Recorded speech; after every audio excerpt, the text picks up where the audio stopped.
looking at pictures. I forgot the time. I was looking at pictures. I forgot. No, Yvonne and I were looking at some pictures. Well, actually, it was my granddaughter.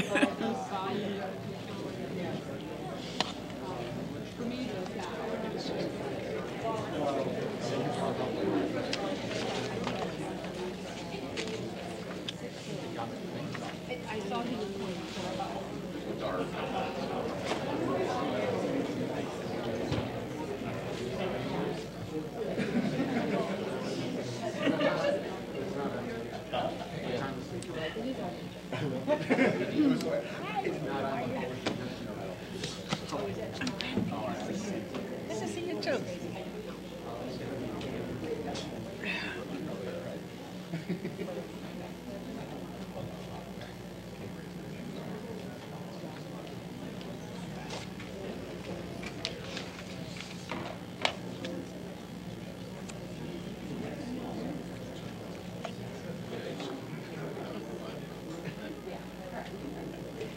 Good evening, everyone. We'll get started in just a minute. We're checking on one member of the committee who isn't here yet.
Oh, okay.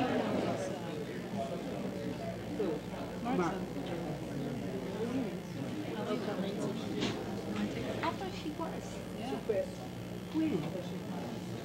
When did she quit?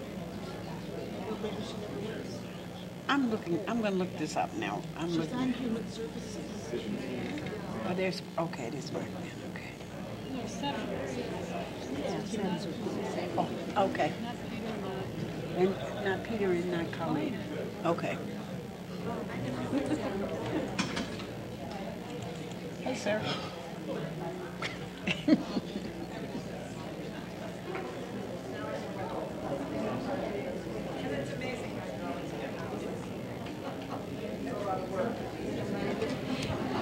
Thank you, everyone, for your patience. I'm going to call the meeting to order. This is the Planning and Development Committee meeting of Monday, June 10th, and we have a quorum. Do I have a motion with regard to the meeting minutes of May 28th? Motion to approve. Second. All those in favor of accepting the minutes, please say aye. Aye. Okay. Item P1 is approval of Sidewalk Cafe for Carmen's Pizza at 1241 Chicago Avenue. Move approval. Second. Is there anyone here? Anyone have any questions? All those in favor, please say aye. Aye. All right, we'll move on to item P2, approval of Sidewalk Cafe for Forever Yogurt at 1739 Sherman Avenue. This is an item for action. Move approval. Second. Would you like to speak? No. Okay, that's good. Okay. Did we just move approval? Yeah. All right, thank you. You all are just moving along without me here. Okay, item number P3, approval of the Sidewalk Cafe. You got to take it over. Oh, moved and seconded. Okay, all those in favor, please say aye. Aye. All right, thank you. Next is P3, approval of the Sidewalk Cafe for Starbucks. This is at 1734 Sherman Avenue. Second. All those in favor? Aye. Aye.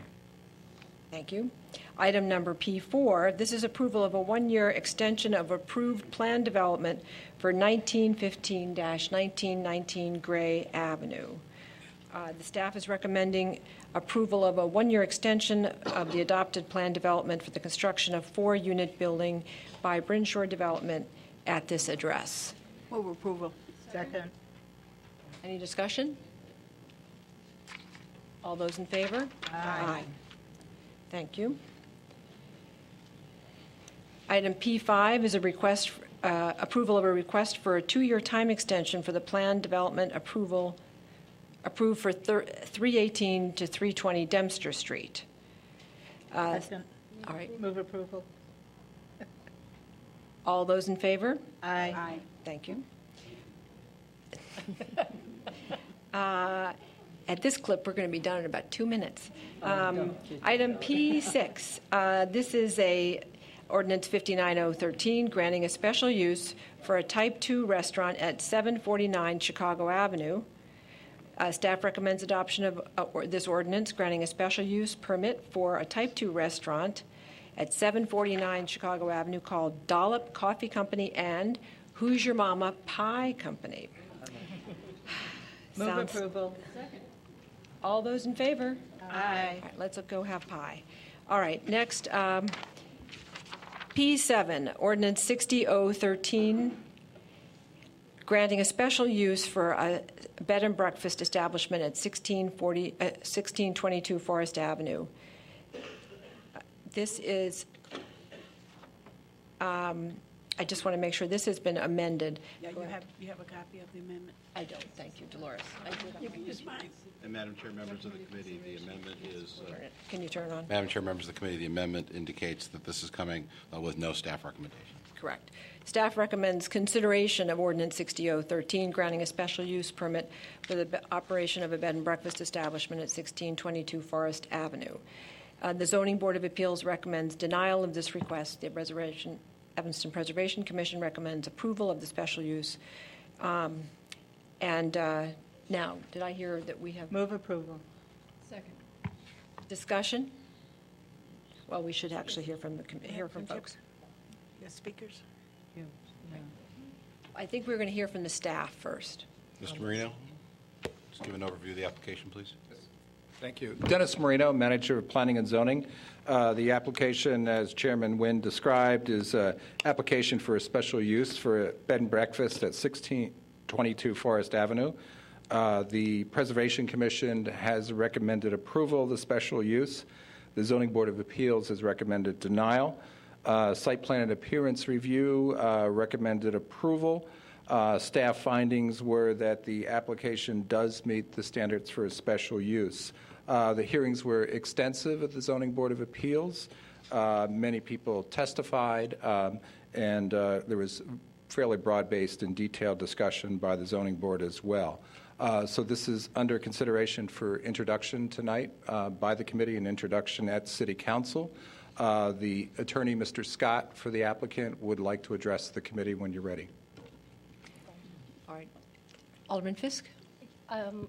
Dennis, could you explain what the standards for special use in front of the Preservation Commission were and how limited they are? Right. The Preservation Commission's role is to make a recommendation to Council about basically related to special uses in historic districts. They do not have the same detailed standards that they follow for this that ZBA does.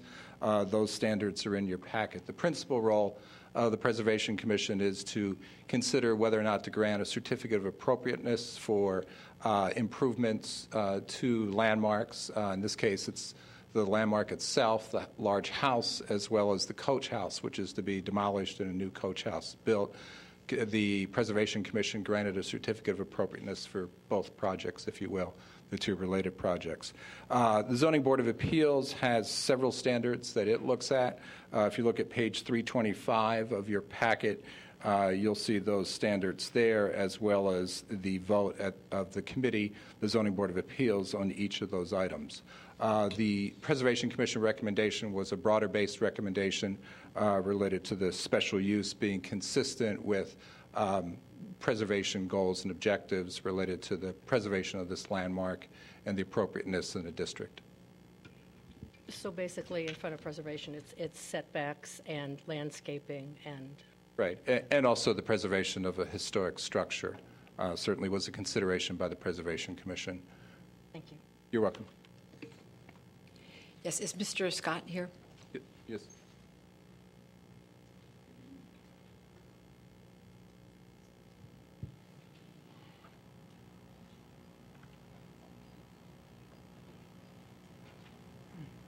Good evening, Madam Chair, members of the committee. For the record, my name is Andrew Scott with the law offices of Dykema Gossett. I am here on behalf of the applicant, Patriot Park LLC. All of our team members are here with us as well. Paul Janicki of Paul Janicki Architects, who's the project architect. Mary Lindberger of Lindberger and Company, our valuation consultant. Dawn Overend, the operator of the proposed bed and breakfast. And I should also note that we do have several people in the audience I know who would like to speak on behalf of and in support of. And I don't know if you'd like an indication of the numbers of supporters. We certainly... We have the sign-up sheet here. Okay, Right. fair enough. Rather than going through, I know you've got your packets and have seen all the materials that were before the Zoning Board of Appeals, SPARC, and also the Preservation Commission. I think there are a few key points, particularly in front of the ZBA. They found that we did meet 7 of the 9 standards set forth in the municipal code for a special use. I believe that the 2 key issues in front of the Zoning Board of Appeals were, first, whether or not it was going to have a negative cumulative effect on the surrounding properties due to the fact that of proximity of another bed and breakfast at 300 Church Street. And then there was also some question about whether or not it was consistent with the comprehensive plan of the city as well as the intent of the zoning ordinance itself. I think with respect to the latter issue, in terms of consistency with the comp plan, in our application, we certainly addressed how the investment in this home, you may have seen in the record that the project budget for restoration of this home is approximately $5 million, $5.5 million, still working on the amount of work. And one of the goals and policies of your comprehensive plan are to maintain and enhance the perception of the housing in Evanston. And we certainly believe that given the substantial investment and the adherence to the detail of the historic nature of this property, that it'll certainly serve that purpose and goal. In addition, I think that in your staff report, they also talk about how this particular project and the rehabilitation of the home meets the purposes and goals of your comprehensive plan. I think that where there's a little bit of deviation is there's been a lot of discussion about what was the intent of the bed and breakfast ordinance when it was passed back in 1990. And a lot of people have said, there was absolutely no intent that a bed and breakfast would be owned by an LLC. There certainly wasn't any kind of intent about ownership being divided up among multiple people. And I think the fact of the matter is, and I think that your corporation counsel has agreed with this in opining that we do meet the ownership criteria, that there's nothing to divine the intent of bed and breakfast ownership back in 1990. There's no legislative history that you're able to look to.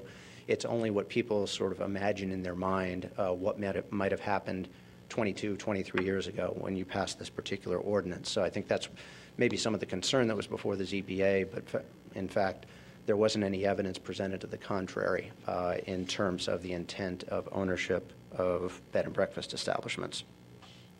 I'm going to have Mary come up and talk for just a few minutes about impacts on the surrounding property.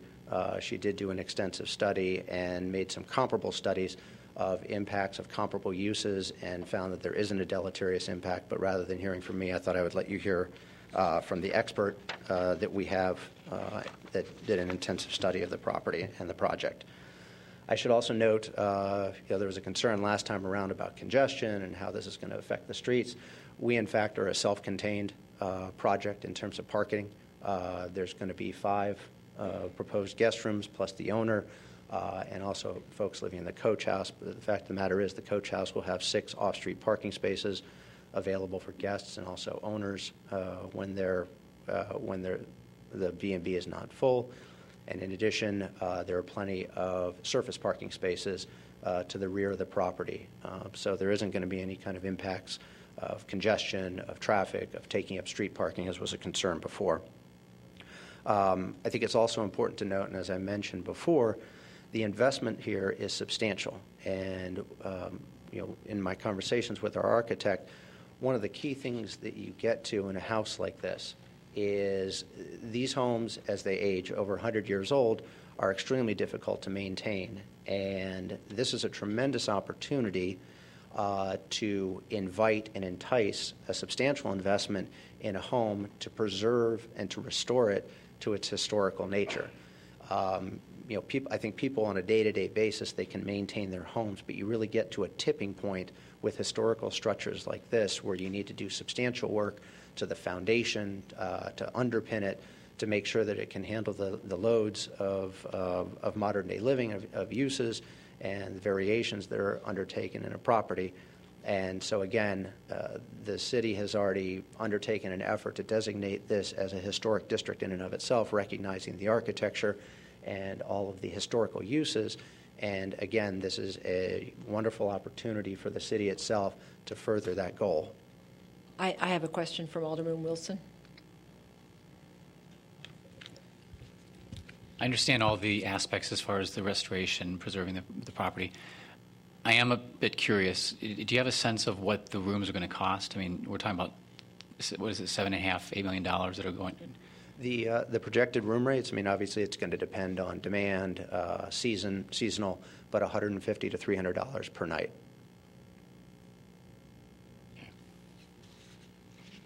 Did you have anything else? Well, I wonder how one could make money at $150 a night for $7.5 million investment. I'll be quite frank, and the question came up at the Zoning Board of Appeals. You can't. This is not a, this is, most developers look at projects on a 5-year, 10-year horizon. That's not this. This is, 20, 25 years.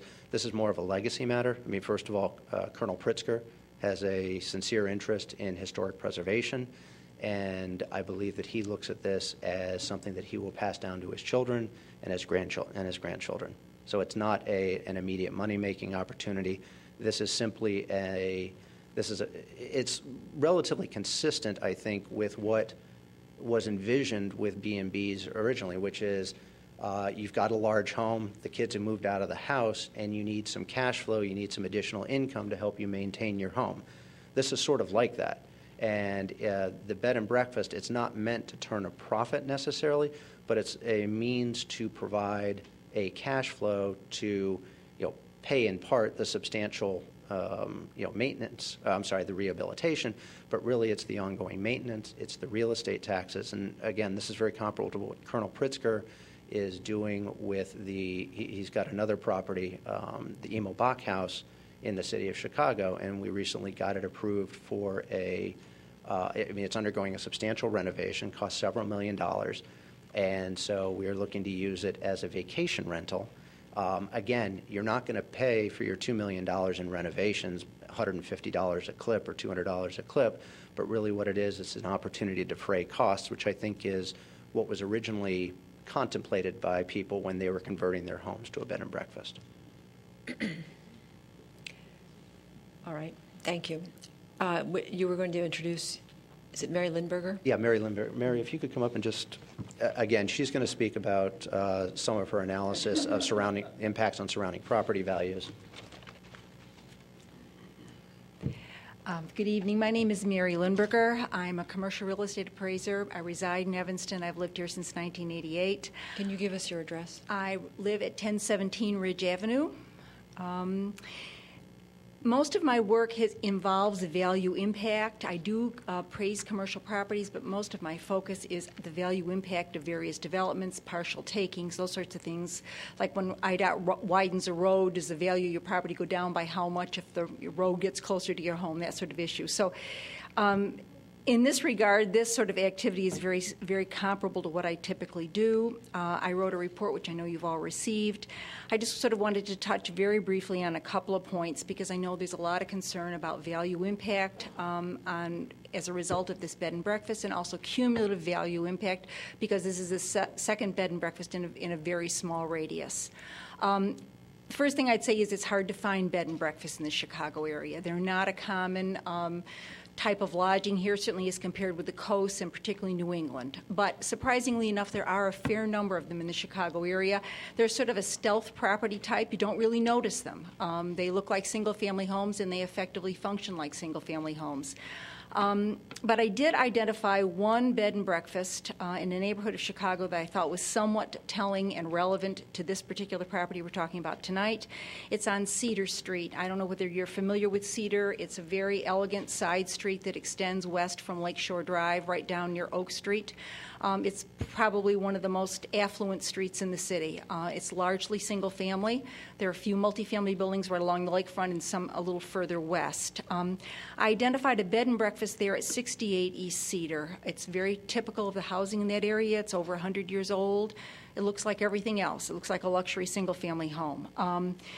It is in a historic district, such as this property is, and the surrounding homes are similar to it in age. I identified two homes that sold in the immediate vicinity of this property. One was across the street, sold in 2007 for one is across the street at 6090 Cedar, sold in 2007 for $2.5 million. And then the home immediately west of this bed and breakfast, immediately adjacent to it, just sold this April, and that's a change since the time of my report, for $3.1 million. When I looked at these transactions, I could not see any evidence that they had been negatively impacted by the proximity of the bed and breakfast. But I contacted the brokers in both these sales and asked them to tell me what, if any, impact the bed and breakfast had. And as you'll see in my report, neither of them could identify any impact at all. I mean, the basic message they came back with is nobody noticed it was there. And it's not easy to spot. There's a small plaque on the property. You'd have to be looking for it to know it was there. So, and I realize that is only 2 data points, but unfortunately there's not a lot of information to work with on bed and breakfasts in the Chicago area. There just aren't that many of them, and certainly there aren't that many of them in neighborhoods that are analogous to the neighborhood we're talking about here. So in some ways I felt lucky to find what I did. Secondly, I know there's also a significant concern about the cumulative impact of 2 bed and breakfasts in such close proximity, and I have no bed and breakfasts that are that close to each other in any neighborhood that's analogous to this. So what I did is I sort of looked at other uses that are allowed in residential districts but are not per se residential uses. And the one area in Evanston that I found where I could find such use was in the area of Lake, Greenwood, Oak, and Maple, where there are 3 churches. And they are in an exclusively pretty much single-family neighborhood, older homes, high-priced homes. And I looked at the impact of those impact on those homes of the presence of those churches. Found 2 sales, both on Greenwood, both high-priced homes. One $672,000, and the other one over $1.5 million. In neither instance could I see any impact on the value of these homes as a result of their being proximate to 3 churches. What were the dates of those sales on Greenwood?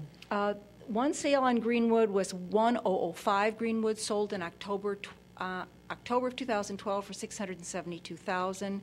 The other home that I found in the immediate proximity was at 1022 Greenwood. It was an older sale, January of 2008, for $1.55 million. And I realize that date is not perfect, but unfortunately there's not a lot to work with. I have two aldermen here, Alderman Fisk and then Alderman Grover. None of the churches are special uses, though. They are not. They are permitted uses. Did They you are look at permitted uses. compare with any special uses? I could not find a congregation of adequate size of special uses that are surrounded by single-family homes that I could work with.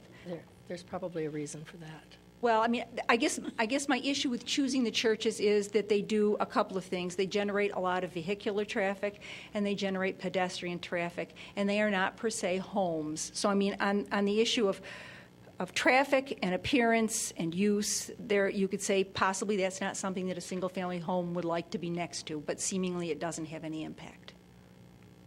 Alderman Grover. Thank you, Ms. Lindberg. You answered my first question, which was why churches. I was trying to figure out how that made sense to use churches as an analogous situation. But it sounds as if we have, in trying to find data as to the effect of a special use bed and breakfast in a residential neighborhood, like you said, it really doesn't exist. And the bed and breakfast at 300 Church may help us understand what the effect is of a bed and breakfast on its surrounding neighbors? Because at this point, it feels as if it's more anecdote than data to guide us as to what the repercussions would be.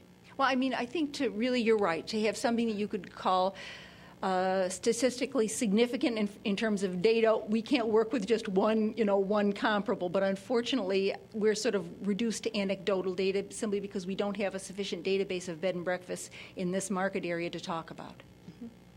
Okay, thank you. Anything else for anyone else? Thank you. Mr. Scott, do you have anything else? Because otherwise we'll go on to the citizen comment. Just a couple other short points that I think are worth noting, and then certainly I'll conclude. As Ms. Lindberger mentioned, this home, as will 300 Church, is going to be virtually indistinguishable from the outside. There's going to be no special signage. It's going to look and it's going to function just like a single-family home. I think also, sort of to your question, Alderman Grover, the point about special uses versus, I'm sorry, Alderman Fisk, the question about special uses versus permitted uses. In 1990, the City Council made a legislative decision that bed and breakfasts were a compatible, consistent use in a residential district. Granted, it's subject to additional standards, but it's already been determined that it's a compatible land use, as long as you look at these other particular issues. Alderman Fisk? Thanks. Well, a special use is a special use because it may have a negative impact on a neighborhood. That's the reason why it's a special use.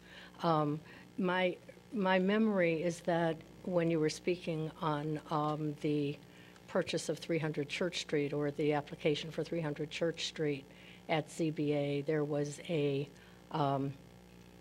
in response to a question, you said that there weren't going to be any more, Colonel Pritzker was not going to be applying for any more Bs and Bs in the immediate neighborhood. And now we're here a year later with another application. And can you just comment on, I understand he owns now 4 properties on that block and has just acquired a 5th property on Lakeshore Boulevard in Evanston in the 3rd Ward. Can you comment on what the future of those, the intent for the uses of those homes is? To my knowledge, they'll be rented as single-family homes. That's what you said about this home, I believe. And my testimony was truthful back then. I did not know, and we did not have under contract 1622 Forest Place. But you had been negotiating for it. We had negotiated for it, and I think when we were before the ZBA for 300 Church Street, we had expressed an interest in the property. We pulled title on the property and discovered that title was such a mess that it would be almost impossible to unravel it. So again, the testimony was truthful back then. We weren't under contract, and there wasn't an intent to do a B&B there. Well, my concern is that there's a concern in the neighborhood, in the residential neighborhood, that with the acquisition of these future homes, that just like you said for any future purchase after 300 Church, you didn't anticipate any more Bs and Bs. Now, what assurance can you get for the neighborhood other than your statement here tonight? Beyond my testimony under ooth, I can't. You're not under oath. If you'd like to put me under oath, and it'll be truthful testimony again. I don't want to argue with you about that. Okay. I'm just concerned because the neighbors are concerned. And the neighbors are concerned because their understanding after 300 Church was that there was not going to be another B&B. And now we're here talking about another B&B. Colonel Pritzker has acquired more property since that time, and I'm asking you what assurance you can give the neighborhood that there aren't going to be future Bs and Bs in the houses that he has since acquired. What I can tell you is what I just said, which is that there is no intent. The homes that you referenced that were acquired are intended to be rental single-family homes. Okay. I'd just like to make the comment that even though the appearance of the exterior of the homes it doesn't change, the Preservation Commission wouldn't permit it to look like a commercial business. It doesn't mean that the function isn't different, and so that does have some. I think it does have some potential negative impact. Then, because people know that they aren't living next to just to the facade, they're going to be living next to what's what is the function of the structure next to them. So you don't have to respond. That was just that's my comment, that I don't necessarily, I mean, the zoning ordinance is not just appearance, it's function as well. So even though it may look just like a single-family home, it doesn't function the same. Well, and I guess I would like to comment on that because I don't think it's in your packet and it wasn't expressed in the record. But when the former homeowner was there were, I believe, after discussions with him, 14 people living on that property. There was him and his wife, his children, a mother-in-law, 2 live-in housekeepers or folks that worked for them, and then there was also a couple and their dogs that lived in the coach house behind. And I understand. I mean, it's still a family unit. It's different than guests coming every night. Okay, thank you. Let's go on to do you have anything more to present? No. Okay, then we're going to move on to our citizen comment. I can tell you all that there are a lot of you signed up. Some of you may have signed up on this pink sheet not recognizing that it meant that you wanted to speak tonight. So if I call your name and you don't want to speak, that's fine. I'm sure that many people will share your view one way or the other. And if someone has expressed your view already, you can say that that's happened, and we'd be very happy to hear that as well. Madam Chair, if I might, to try to abbreviate the number of names that you have there, we could limit our supporters, recognizing that we didn't want duplicative comments this evening, to maybe 5 to 6 people, and that would, I think, adequately express the view of the number of supporters that we have here. So, if it pleases the chair, that may be a way to proceed. Would you like to look at the list then, and how does the committee feel? Well, I think people signed up. They should have to make their own decision. Somebody else shouldn't decide. They can just say no. Fair enough. Okay. All right. All right. The first person signed up is David.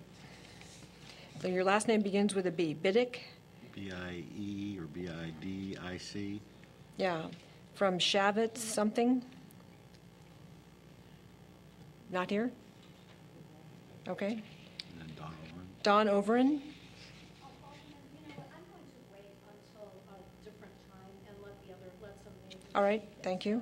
But I'm not sure that everyone got to sign in, just so you know. I think they took the sheets before everyone was able to sign in. So.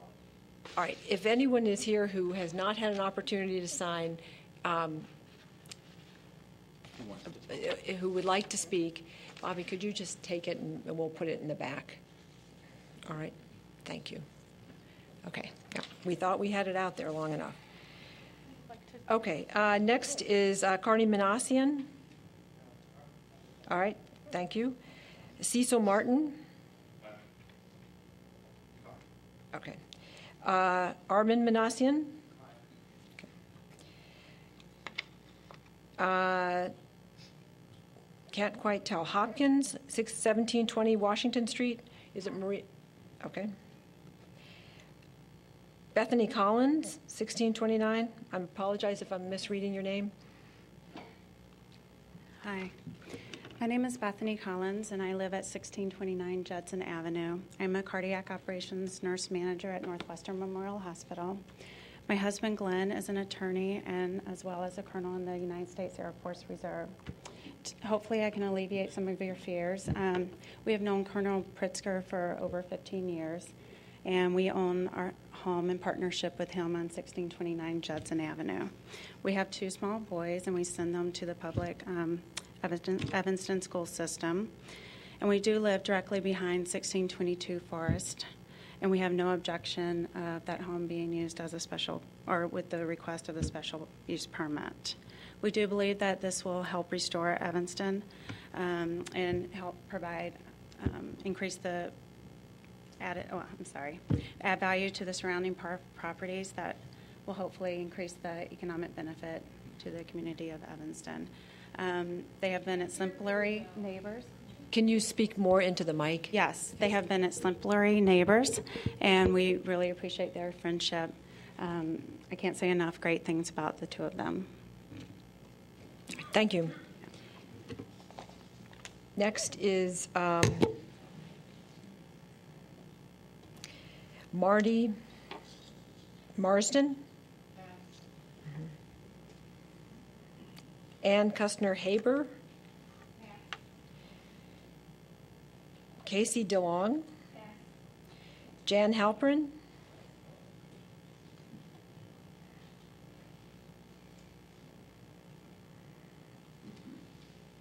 Madam Chair, members of the committee, City Manager Bobkowitz, my name is Jan Halperin, and I am Director of Development at the Evanston History Center. We are located in the National Historic Landmark Charles Gates Dawes House at 225 Greenwood Street in Evanston. I'm speaking, obviously, to the bed and breakfast ordinance. Our interest in the project is threefold. First, the value it brings to the community through arts, history, and education. Second, the economic benefit to the city of Evanston through heritage tourism. And third, to recognize the philanthropic commitment of Colonel Pritzker to Evanston. The first reason is the significance of the house itself.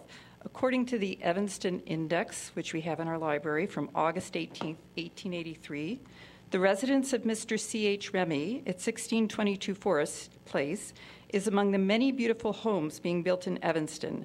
The location is one of the most desirable along the shore. The view of the lake is very fine. The article goes on to go through the house room by room and give an exact detail of all the furnishings and fixtures in the house, including the fact that the kitchen had hot and cold running water, which was of significance in 1883. It's a wonderful example of a 19th century home on a very grand scale. The second reason we support this is the economic benefit bed and breakfasts in historic districts bring to Evanston. Cultural heritage tourism is on the rise in the United States, increasing about 5% per year. People come not just to stay in Evanston, but because they're seeking experiences that are distinctive and not homogenized. Not every community can have a successful cultural heritage tourism program. We're very fortunate that preservation is a part of Evanston's history, and we welcome the opportunity to partner with historic bed and breakfasts and open our doors to their guests.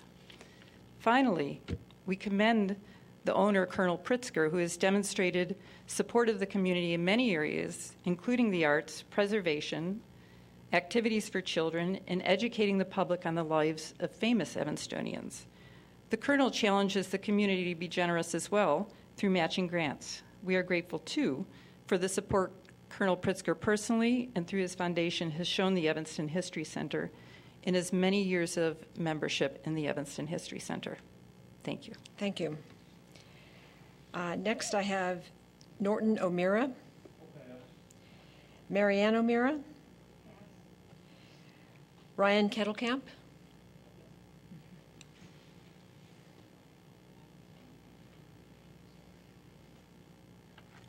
Good evening, I'm Ryan Kettlecamp. I reside at 1126 Brummel Street here in Evanston in the Great 8th Ward. And I'm also a business owner with my wife, Kettlecamp and Kettlecamp Landscape Architecture, located at 1315 Sherman Place. I'll also disclose that I am the landscape architect who's been hired to work on this project, and I'm excited for the prospect to one day be able to have on the Evanston Garden Walk some spectacular gardens associated with this project. Since the outset of this project, I've been impressed with Colonel Pritzker's commitment to assembling a local team. I work with local architects. I work with local lighting designers, a local real estate consultant, and at every local project manager who will be overseeing the project. And at every stage along the way, I've been impressed with the fact that I've been asked to recommend local tradesmen whenever applicable. There's a tremendous commitment to stimulating the local economy, and based upon my political leanings and leaving in this town, it's kind of strange for me to want to talk about the concept of trickle-down economics. But in all honesty, you have to acknowledge that it has some impact. The commitment that these people, particularly Colonel Pritzker, has made to our local economy before the project is even completely off the ground in terms of hiring local talent to back them up on this project and to deliver a quality project. Over and above that, as an Evanston resident, I would also love to be able to have my mother-in-law from Louisiana, who's quite used to staying in bed and breakfast, stay in a place like this. She's from near a small town near Natchitoches, Louisiana, and the town, a large significant component of the town's economy is based on tourism. And the town, many fine old homes are bed and breakfasts. Many are in proximity to one another, and it has no detrimental impact on the town or on surrounding property values that I can see. Anecdote, I acknowledge. But when she comes to town, I would love to have her have the option of staying at a place like this. And you can say, yeah, she can stay at Stone Porch, but what if they're booked up? And I just want her to have this option. And a week ago, my wife and I celebrated our 20th anniversary, and I would have loved to have had a facility like this to treat my wife to a unique experience overlooking the lake, overlooking the lakefront, Arrington Lakefront Lagoon, which we will be restoring as well. I want that opportunity as an Evanston resident. And yes, you're going to say he's biased. They hired him. But I want to say that as a resident, I want this opportunity. So thank you. Thank you. Next I have, is it Gina Green?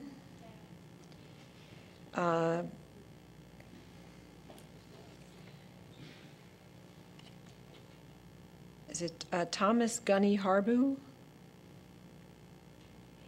Actually, Mr. Harbu, do you live in Chicago? I do.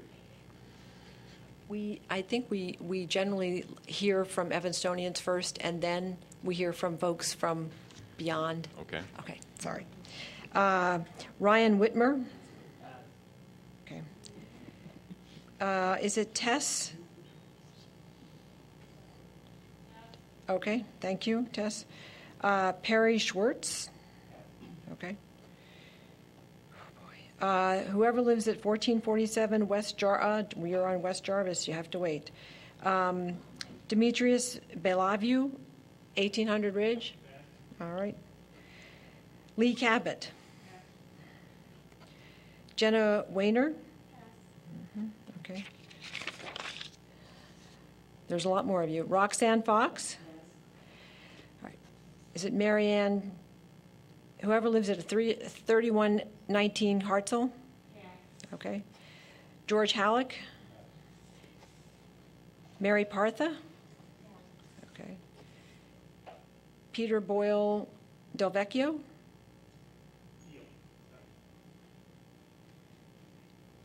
Do you actually live at 1127 Hinman? I do not. Yeah. I represent Boys Hope Girls Hope. I don't, because you don't look like you live. That would be across the street from me. Okay. I think it's all women there. Okay. Yes, that's true. So what is your address? I live in Chicago as a resident, but I represent Boys Hope Girls Hope that owns that home. So I don't know if I can speak or not. All right, go ahead. Mm-hmm. And just briefly, just to speak that Don Overend and Colonel Pritzker have been very generous since they've come to the community in supporting Boys Hope, Girls Hope. So I guess it's more to say, I guess the expectation would be as business owners in the community that they would continue to do that. And I know they've been generous with other nonprofits as well. So I guess as someone who works for the nonprofit in the area, we're very appreciative of their generosity. Okay, thank you. Mark Lavender? Okay. Daphne Jones? Is this George Jones then?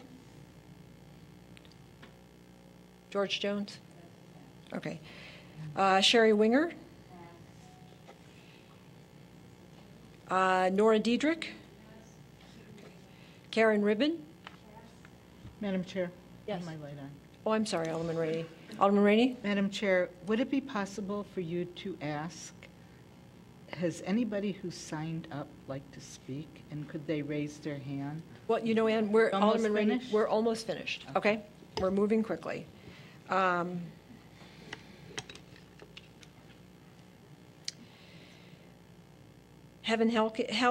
Helke? Okay. Heather Robb?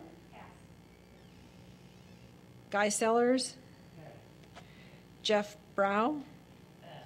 Okay. Paul Janicki?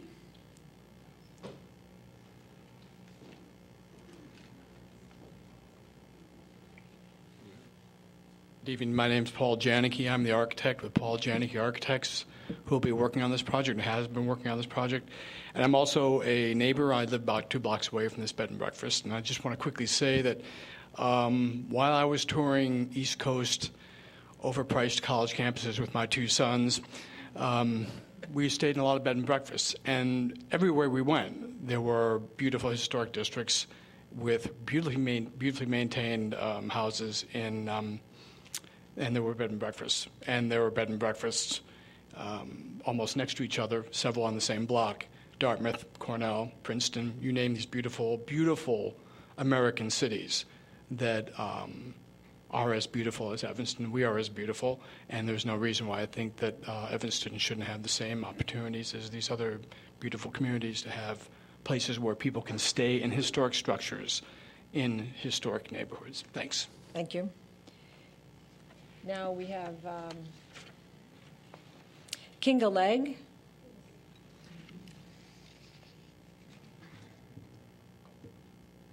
Good evening. My name is Kinga Legg. I live at 1608 Forest Place. It is 2 doors south from the proposed bed and breakfast, and I am a strong supporter with my husband. My husband resides at our place for about close to 60 years. I live in our house for about 20. As an architect and CEO of Arch Studio Incorporated, I understand the value of historical preservation and restoration. Thanks to my European background and training in the field of preservation, as well as the experience gained while working on some landmark residences in Evanston, I know how extensive, time-consuming, and costly the whole process can be. It is worth, but requires superb contractors and craftsmanship and a great deal of funding. We see alarming deterioration of beautiful historic residences. These large-size homes are no longer hot sellers on the real estate market as we know it. United States is a young country, at least by European standards. This is why preservation of historic buildings makes even more sense than everywhere else. Thanks to Colonel Pritzker, his great experience in preservation combined with passion about history and financial abilities, some historic homes can be brought to life again. Thank you. Thank you. Ken Swanson?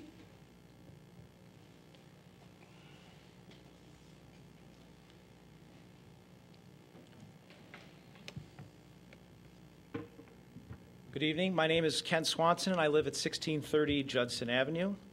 I'm a real estate developer and investor, so I think I'm fairly qualified to discuss the real estate issues involved here.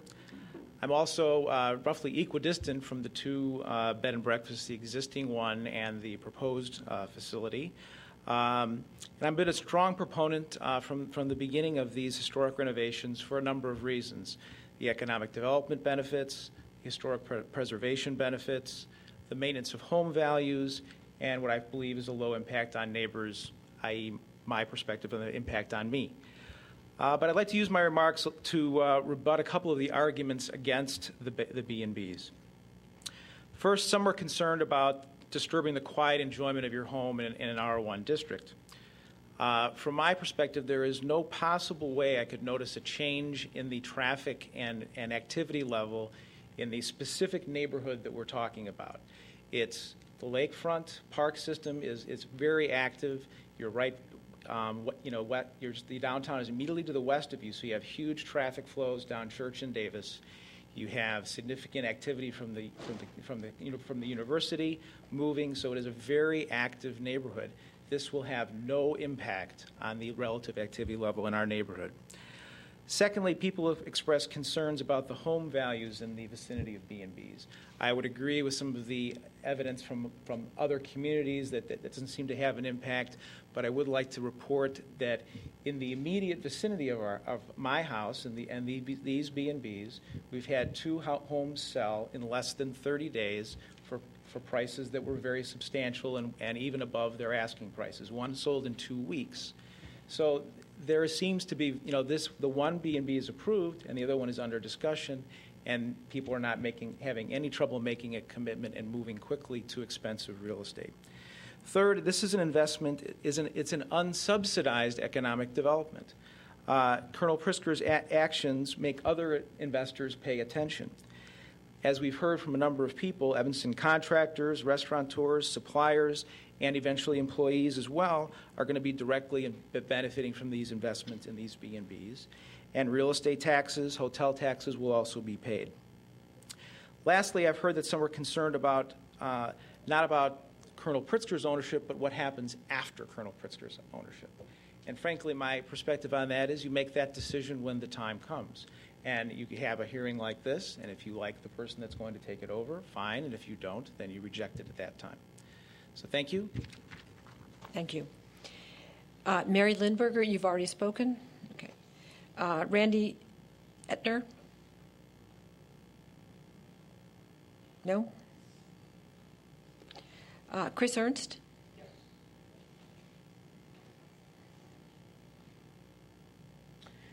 Good evening. My name is Chris Ernst, and I live at 1639 Hinman Avenue. I'm roughly about a block or so from the properties. And I'm coming with a couple of points I'd like to be considered as the discussion progresses. My first statement is that I totally agree with the recommendation not to approve by the Zoning Board of Appeals. And that is because I would like to think, as an Evanston resident, that we follow the regulations and rules that we have set previously. Basically, the Zoning Board of Appeals came and they looked at a number of standards, and they said it did not meet all the standards.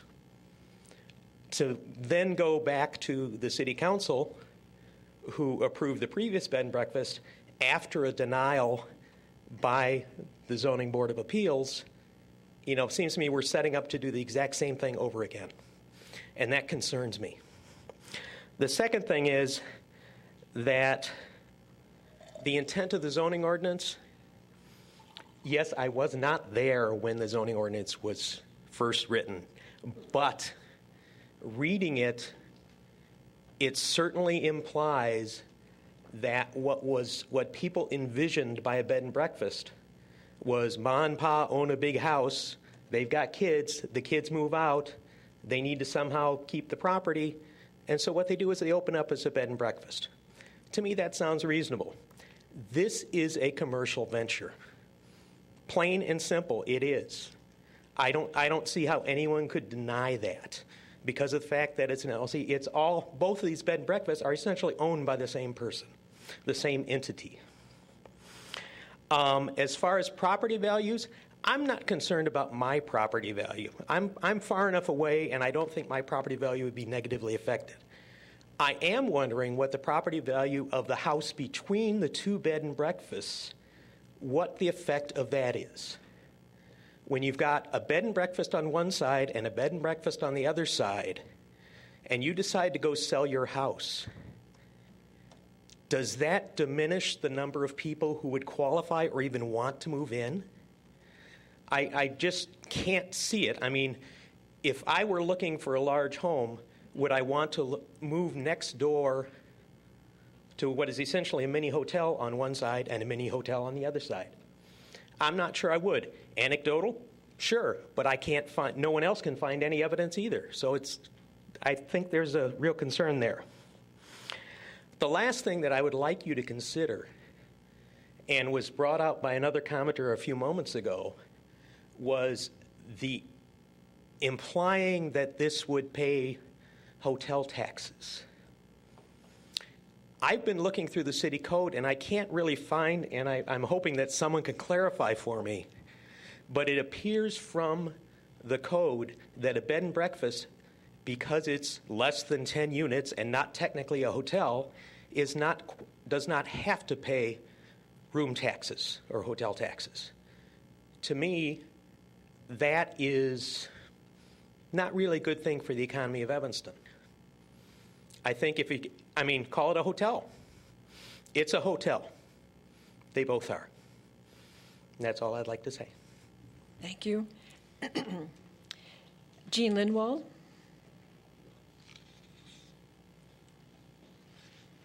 Hello, Jean Lindwall, 625 Library Place. I live fairly far away from the proposed B&Bs, but my concern is that I think it's very important from a public policy position to really seriously take into consideration the recommendation of the Zoning Board of Appeals to deny this special use.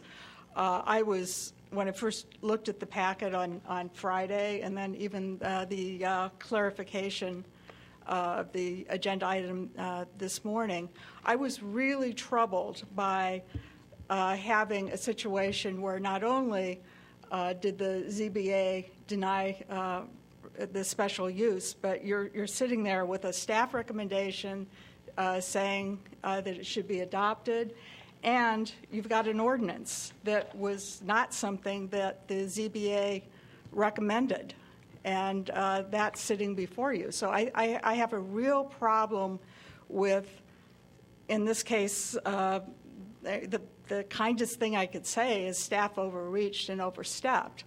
And I think that that's really troubling. One of the things that I think most residents look to is that there is our boards and commissions, the Plan Commission and the ZBA and the City Council take our zoning ordinance, the comprehensive plan, the Lakefront Master Plan, and the like seriously. And,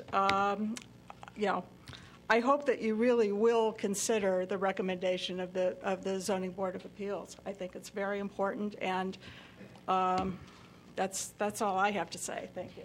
Thank you. Mary Singh?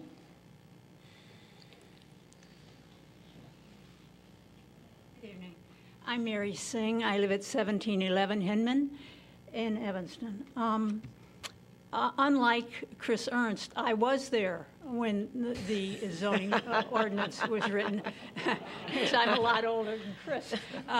And at that time, we were very concerned that there were some bed and breakfasts already in town, and we knew about it, and we really thought that they ought to be licensed, and therefore they ought to be recognized in the zoning ordinance. And because we had in mind people, as Chris mentioned, who, when their children left for college or when their children simply moved out, might have some extra room and also might have trouble paying the higher and higher taxes we were paying in Evanston for living in large houses. And so we thought that this would be a way for them to, on a temporary basis, be a bed and breakfast. And we had nobody thought of an LLC, and maybe we should have done. I mean, there were lawyers on the committee, and nobody mentioned it. But my real purpose for being here tonight is to say that I live in the same historic district that the two houses are in that are proposed as bed and breakfast, one already confirmed as a bed and breakfast. I live 2 blocks away, and you note I live at 1711 Hinman. That means I'm on the odd side of the street, the east side of the street. So our houses face west. They don't face the lake. They don't have a park in front of them. And yet 2 of them sold this summer. Mm-hmm. One of them sold after being on the market for 4 days and sold above the market price, or above the asking price. The other one was never on the market. They had a sign up saying, "Coming soon." And before soon arrived, that house sold. Now, one of the people who testified earlier said that it's hard to sell these houses. Well, they don't seem to have any trouble selling them.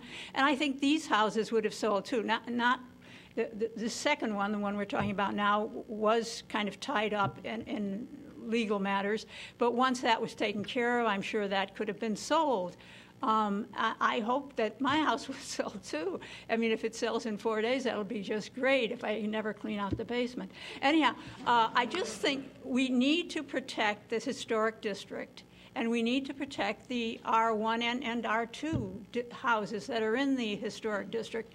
And I don't think this is a protection. I think I'm worried, not about my block, because, as I say, we don't face the lake and there's no park in front, but there's a house behind us that faces the lake and is very large and has a lot of parking, and pretty soon there may be another bed and breakfast behind me, and I really think it would change my neighborhood a lot. And I've been there a long time, and the house has been there since 1896. I'd like to keep it that way. Thank you. Thank you. David Reynolds? Thank you. My name is David Reynolds. I live at 204 Davis Street. I'm a close neighbor of 1622 Forest Place. And I'm here this evening to ask that you follow the advice of the Zoning Board of Appeals and deny the special use request for a B&B at 1622 Forest Place. In their questioning and deliberation, ZBA understood that two B&Bs in such close proximity would not comply with Standard C of the special use requirements. And Standard C states it will not cause a negative cumulative effect when its effect is considered in conjunction with the cumulative effect of various special uses of all types in the immediate neighborhood and the effect of the proposed type of special use upon the city as a whole. That's a whole lot of information, but it basically boils down to that another special use will not have a negative effect on the neighborhood. Two B&Bs 2 doors apart in a residential neighborhood will certainly have a negative cumulative effect. They will commercialize one end of that block and preclude families, the normal occupants of a residential zone, from building the fabric of a neighborhood. There is a telling point about Standard C. As you remember, after the City Council approved the special use at 300 Church Street, the Plan Commission spent months evaluating the B&B ordinance in order to recommend to City Council how to resolve the issues of ownership, density of B&Bs, and frequency of special events, among other things. Ultimately, the Council decided to refer the ordinance back to the staff for more information and voted down the Plan Commission's recommendations as they stood then. In so doing, they voted down, at least for the time, the distance requirement between B&Bs which the Plan Commission had recommended. At that time, and I think it's noteworthy, at least one council member said that Standard C of the special use standards would provide adequate future protection for neighborhoods. It is my view that two B&Bs 2 doors away from one another in a residential neighborhood will have a negative cumulative effect. From a resident's point of view, and contrary to Mr. Scott's assertion in earlier hearings that the cumulative effect of two B&Bs may actually be positive, common sense says otherwise. A B&B is a commercial use in a residential zone. Our zoning ordinance places restrictions on businesses in residential zones through the home occupation section. While I fully realize that B&Bs are not governed by the home occupation portion of the zoning ordinance, these two uses are similar in many ways and worth comparing. Each is a business, each allows employees, and each allows customers. Home occupations are rather tightly regulated because they have the ability to interfere with normal living in a residential neighborhood. A B&B under our existing ordinance, our existing home occupation ordinance, wouldn't come close to complying with the rules, which require no clients between 9 p.m. and 7 a.m., the area of the home used for business purposes not to exceed 25% of the total, a maximum of 2 non-resident employees, a maximum of 6 clients at any one time, a maximum of 3 deliveries per week. Why is there such a discrepancy between the rules governing 2 different types of uses which can have similar detrimental effects on a neighborhood? An additional problem is the business structure. When B&Bs were added to our zoning ordinance as special use in 1993, the intent was to allow a family with grown children to rent a few extra rooms to help defray the cost of their home. And we know that because Mary Singh was there and was part of the committee that wrote the ordinance. The business operations here are entirely different and go beyond anything the zoning ordinance ever envisioned. These are LLCs, and they are LLCs in which non-resident owner owns the vast majority of interest, and the resident owner owns a minuscule interest. David, yes. I'm going to have to ask you to wrap it up. Okay. Very well. Special use standard D addresses surrounding property values and reads it does not interfere with or diminish the value of property in the neighborhood. And, pardon me, taking a common sense approach, imagine that you own the beautiful, carefully restored yellow Victorian house between Mr. Pritzker's two B&Bs. Do you think the value of your home would not be diminished by having a B&B rather than a family on either side of you? Unless, of course, it ultimately becomes one more of Mr. Pritzker's B&Bs. Thank you. Thank you. Now, I'd like to go back to the folks from Chicago that we passed over.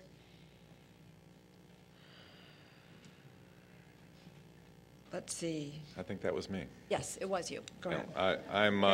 Can you identify yourself again? Yeah, Thomas Gunny Harbaugh. I live at 2142 North Dayton in Chicago, but I was born in Evanston. We'll give you points for that. Okay. But you left. You know. I did. Well, I didn't have a choice. My parents moved, so. I am a restoration architect. I was responsible for many of the primary restorations of buildings like the Rookery Building, the Reliance Building that's now the Hotel Burnham. We just finished the Sullivan Center. And I am working for Colonel Pritzker on the Bach House on Sheridan Road.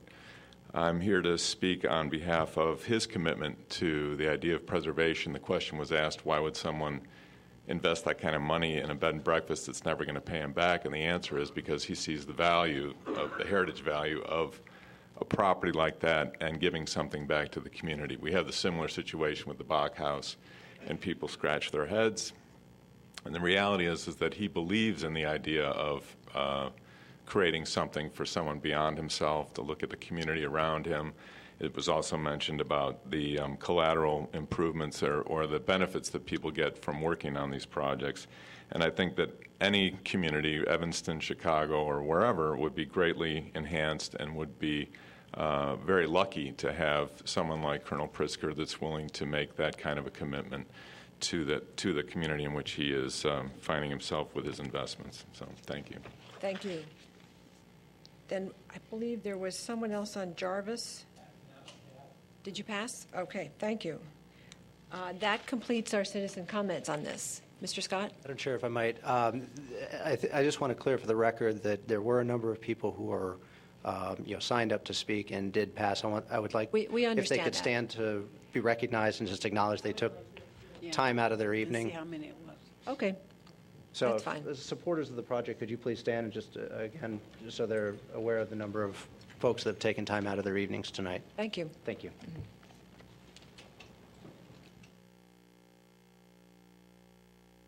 Next, we have debate up here on the committee. Would anyone like to turn on their light? Well, if we can have a motion, we can. Alderman Fisk, and I have a light from Alderman Grover. You have to turn on your mic. I did. I'm going to move that we uphold the decision of ZBA and reject the special use. Is there a second? I second it. Alderman Grover, would you like to speak? Yes, thank you very much. I just want to point out, as one of our speakers did, that there is indeed additional legislative history since 1993, and that was our consideration of significant amendments to the bed and breakfast ordinance. When was that? In just late last year, in which we did consider cumulative effect and buffer and ownership criteria. And the City Council did not agree that at that point, for different reasons, I can't discern what each of our individual reasons were for rejecting those amendments to the bed and breakfast ordinance, but I think that stands as part of the legislative history. And I just want to make sure that we all understand that at some point we all made this decision. A no vote, it's hard to discern meaning out of a no vote on those amendments, but we did at that point decide not to amend our bed and breakfast ordinance. I also want to point out that the zoning Board of Appeals, apparently in a 4-2 vote, determined that this granting the special use permit was not going to diminish the value of the neighboring properties under Standard D, and that was a 4-2 vote. And so the ZBA is instructive to us in that way as well. The two standards where our Zoning Board of Appeals used as their vote to the two standards that were not met in this special use permit were the cumulative effect in keeping with the comprehensive plan, and both of which, like all the other standards, I think are very subjective. The City Council retains authority to make determinations based upon that criteria or other criteria, those standards or others. And I can't help but look at the decision of the Zoning Board of Appeals and our Preservation Commission and consider their expertise and consider those recommendations as what they are, recommendations by our professionals, appointed professionals. And but for me at this point, I think the arguments are pretty persuasive that another bed and breakfast at 1622 Forest is not going to be detrimental to the property values in the neighborhood. I don't think it'll change the traffic, the use, the activity in the neighborhood in a way that most will notice, much less mind. And that bigger picture, I think a bed and breakfast establishment, it's important to add that additional type of accommodation to Evanston's landscape, hotel and how would you call it, the hospitality landscape in Evanston. So I'm going to vote no on the pending motion, and yes, I hope on a subsequent motion to send up a special use permit to the City Council. Mm-hmm. Thank you. Alderman Rainey? Thank you, Madam Chair. I attended the Zoning Board of Appeals. Alderman Rainey, is your mic on? It is on. Okay. You're a little soft voiced tonight. Oh, I am.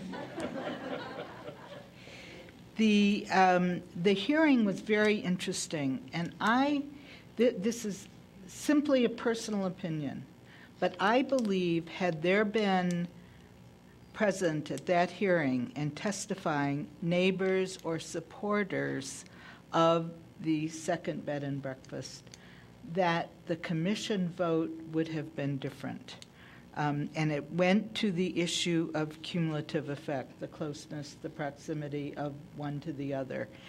And that there were no people there speaking in support of it, I thought made a huge difference, and several members of the board commented on it. I want to say one other thing, and that is that we cannot pick and choose when we give credence to the Preservation Commission. Any other time, if the Preservation Commission voted 6-0 on a certificate of appropriateness and on the special use, we would be acknowledging that that was an important vote. And we can't say, I don't believe in this case, well, the criteria is less. And, we recognize them. And I thought the woman from the Historical Society made some very significant points. And I, too, will be voting with Alderman Grover on this matter. Alderman Wilson? Thank you. I think I want to acknowledge two concerns that people have about the proposal. The first is, and they really both go to the cumulative effect aspect, but some neighbors are concerned, some people in the neighborhood, I should say, are concerned about the possibility of there being not just 2, but there being 4 or 5 filling up the block, something along those lines. And I think given the context, it's legitimate for people to have that concern.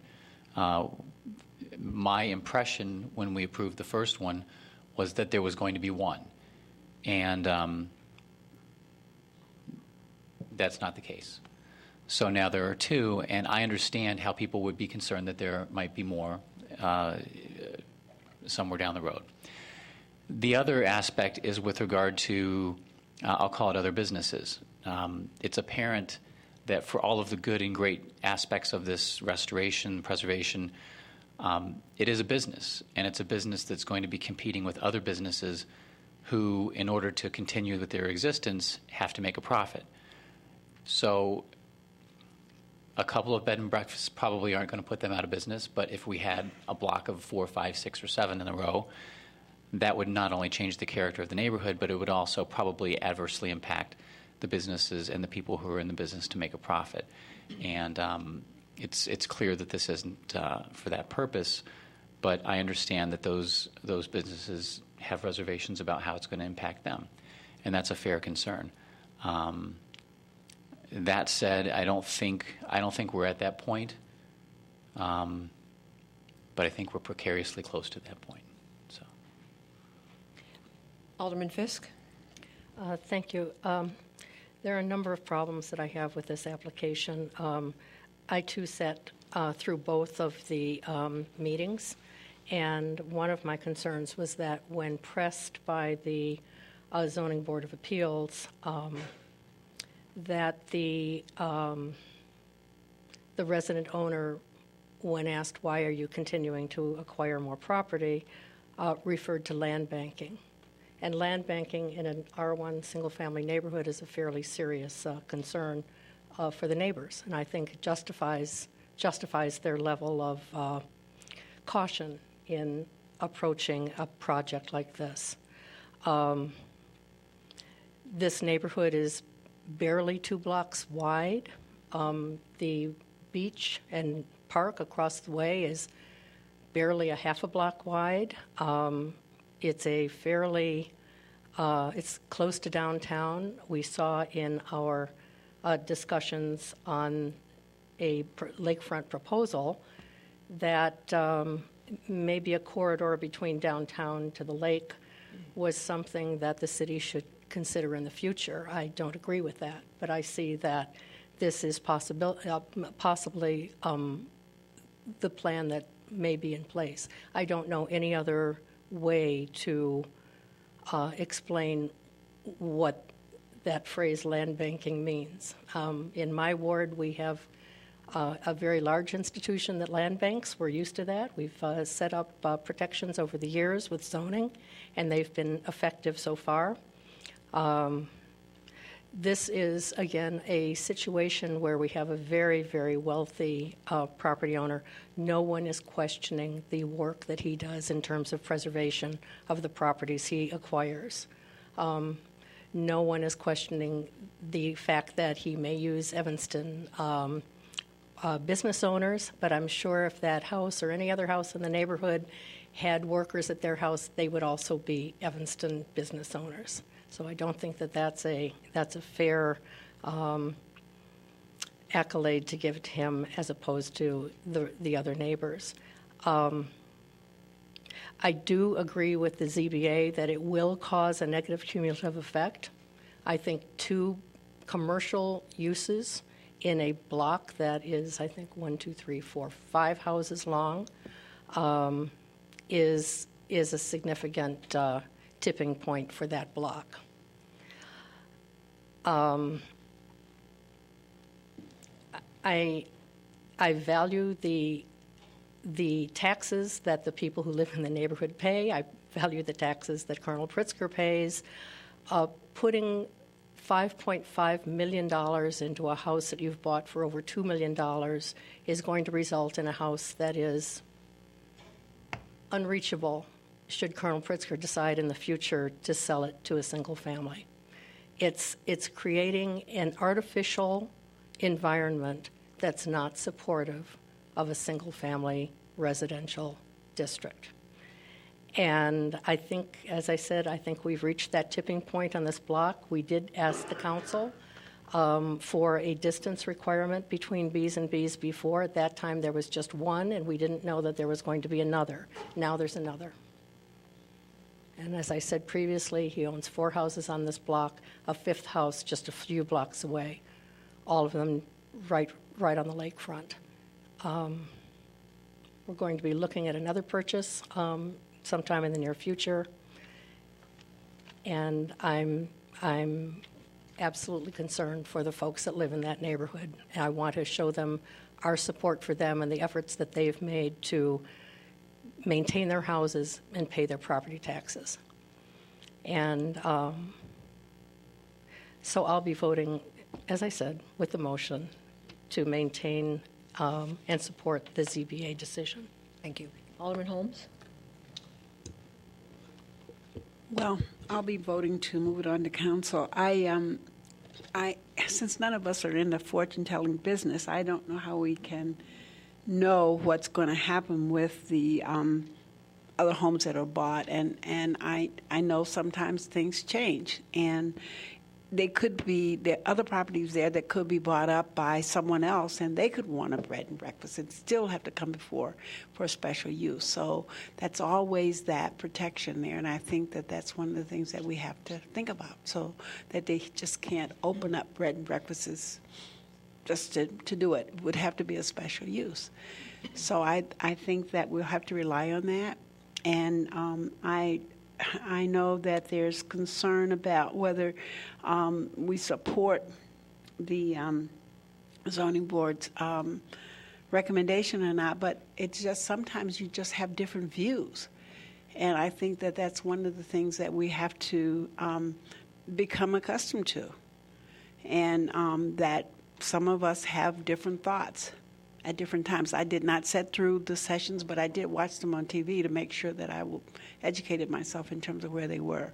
So I did hear what they had to say, and that they met 7 of the 9 points on the application. I was very impressed with that.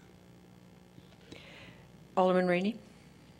I just wanted to comment on our not supporting the decision of ZBA.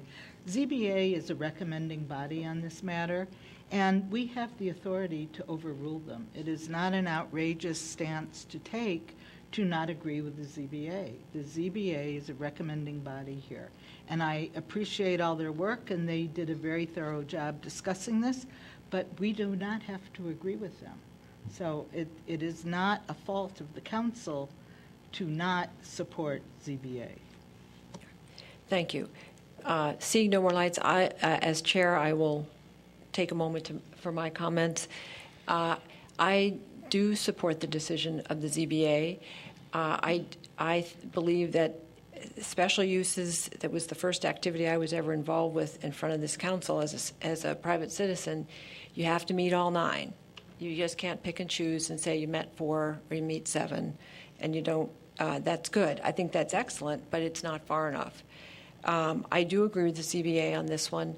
I think 2 B&Bs, 1 house apart, is too dense. It turns the block 50% commercial. There is a family that lives between these 2. I know them.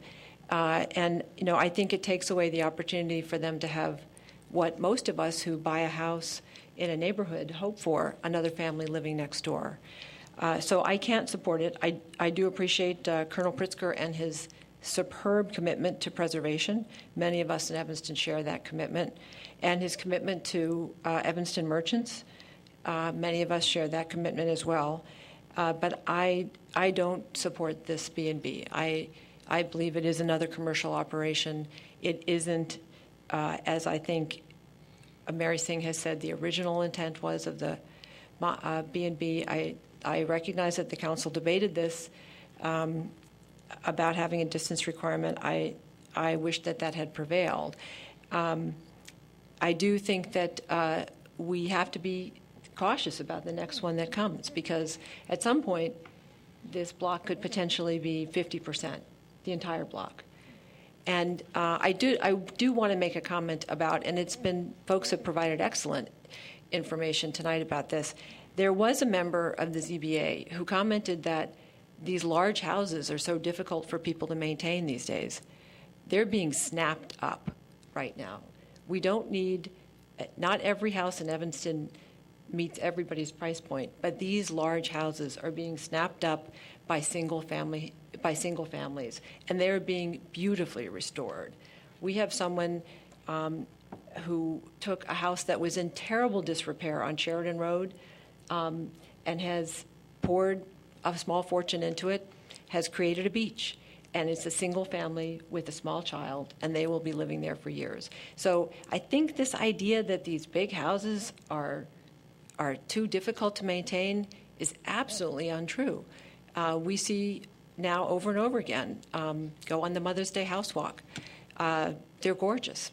And people really are as committed as Colonel Pritzker, and they do have the resources, maybe not quite as much of the resources, but they do have the resources, and they do buy these houses. So I do want to say that that is not an argument, I think, that holds water. Alderman Rainey? Well, I think your argument just supported the fact that the B&Bs can coexist with single-family homeowners in that neighborhood. Because certainly people spending this kind of money for private property are well aware of the politics and the activity going on in the community, especially on their block. So. Alderman Tendam? Thank you. Is my mic on? I thank you. Yes, your mic is on. You know, with regard to the property values and appreciation of values of property, I know in my ward, a lot of bigger homes, really beautiful, and some historic homes are selling very quickly, but they're also selling very low. I think they're well below what their value is, certainly extremely less than the actual purchase price or what it was maybe in 2008. So I think that I don't see any. We all are living with less. I'm sorry. I don't see any way this, selling this property as a premium and putting money into it, I don't think does anything but actually reassure that property values will stay up. This underbidding, devaluation of the cost and selling it that way actually concerns me. I think that it doesn't do much in terms of people selling and looking for comps and things like that. It just isn't presenting a really fair value and for a seller. So I don't think that that's a particularly valid point. Well, I think that what's happening is the market is finding itself now, after the recession, when nothing sold for several years because everyone wasn't sure what the value was. I think looking back at 2008, that isn't the 2013 value anymore. The market produces its own price. So. Okay, everyone, I think we're ready for a vote. And Alderman Fisk, could you restate your motion just so we're all clear? My motion was to support the decision by ZBA to deny the application for special use. All right. All those in favor of supporting the ZBA, please say aye. Aye. All those opposed, please say no. No. All right. So the motion fails. I move that we grant the special or advance it to council for introduction ordinance 60-0-13, granting special use for bed and breakfast at 1622 Forest Avenue. Second. Seeing no lights. All those in favor? Aye. All those opposed? No. The motion carries 4-2. I think that concludes our business tonight. Actually, does it? We are adjourned. 5-2. Oh, excuse me, 5-2. I forgot that. All right, thank you.